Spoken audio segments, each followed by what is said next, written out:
जय हिंद दोस्तों। Awadh study centre Mahbubganj में आप सभी लोगों का बहुत बहुत स्वागत है मित्रों। आज इस वीडियो में हम प्राचीन इतिहास भाग 5 लेकर के आए हैं, जिसमें आज हम लोग पढ़ेंगे चंद्रगुप्त मौर्य के बारे में, और जिसका शासनकाल 322 ईसा पूर्व से लेकर के 298 ईसा पूर्व माना जाता है। मित्रों, पिछले वीडियो में हम लोगों ने महान सिकंदर के बारे में अध्ययन किया था और कुछ ईरानियों के बारे में, जो कि विदेशी आक्रमणकारी थे।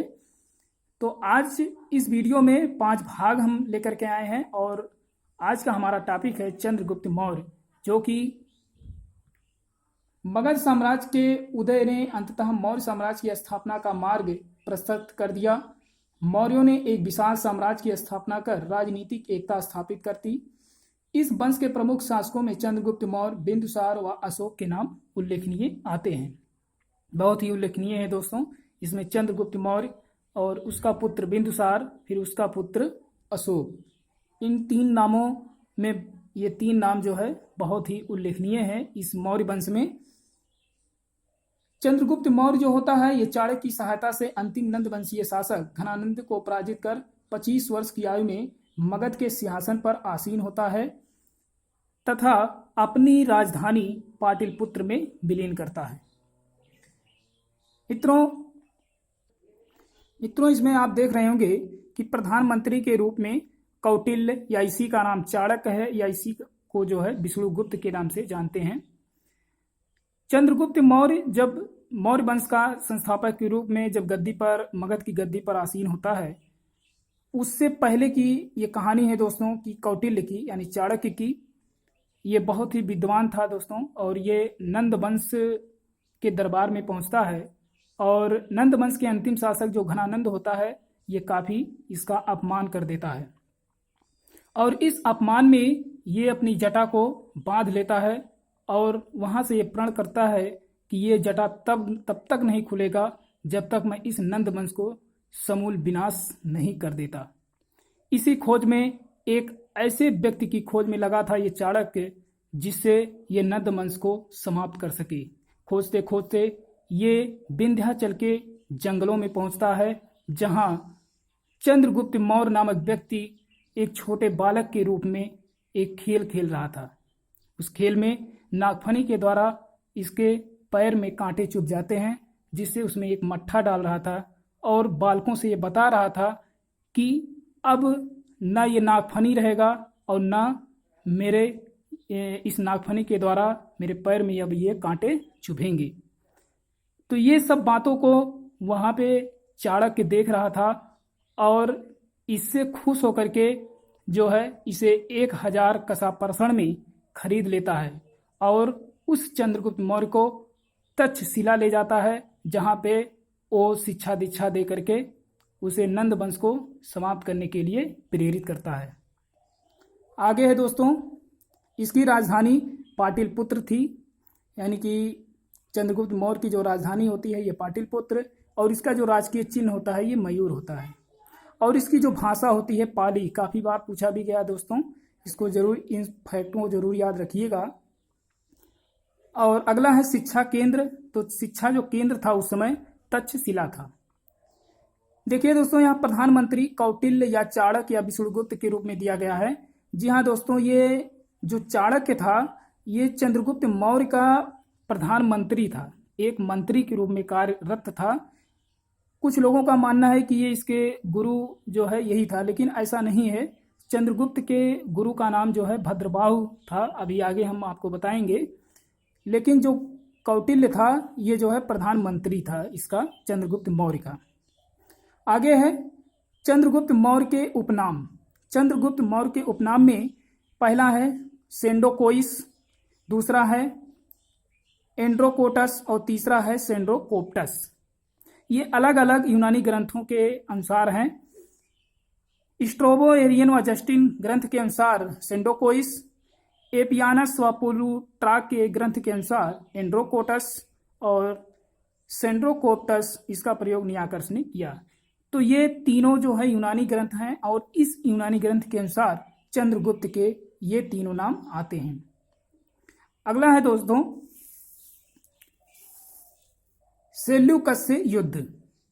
सेल्यूकस से जो युद्ध हुआ था ये 305 ईस्वी पूर्व से लेकर के 304 ईस्वी पूर्व तक हुआ था। मित्रों, सेल्यूकस जो था ये महान सिकंदर का जो है उत्तराधिकारी था।